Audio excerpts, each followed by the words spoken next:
Hi, I'm Phil. I'm one of the team leaders here at Halfords Mobile Experts in Basingstoke.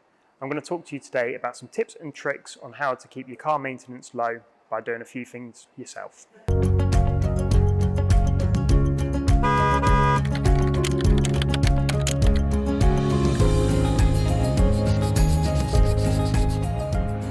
So now I'm going to show you how to check and fill your coolant level. So when it comes to checking your coolant, you're looking for this bottle here, which has a symbol on the top. It tells you not to open it when it is hot. If you open it when it's hot, you'll probably have a lot of steam come out, which could burn or scald you. So always make sure your car is cool before opening it up. Now what you'll see on the side, you've got the level you can just about make out, which is a bit low.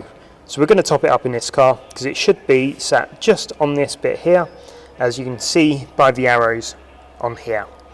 So what we'll do, now that the car is cool, we'll open up the tank just by unscrewing this cap here. And you'll see if it is hot, you'll hear a lot of hissing as you do this, in which case stop at that point and do it back up again, wait for the vehicle to cool down. So what we're going to do, we're going to be careful when we pour it in. As you can see, we've got a little hole just here, which is where all of the expanded gas that overflows the system comes out of. So if we pour into there, it's just going to come straight out of this section here and pour down the back, and we're going to be wasting our new coolant. So as we're topping it up, we're watching to see that we're not going into that hole and that we're going to top it up to the line. So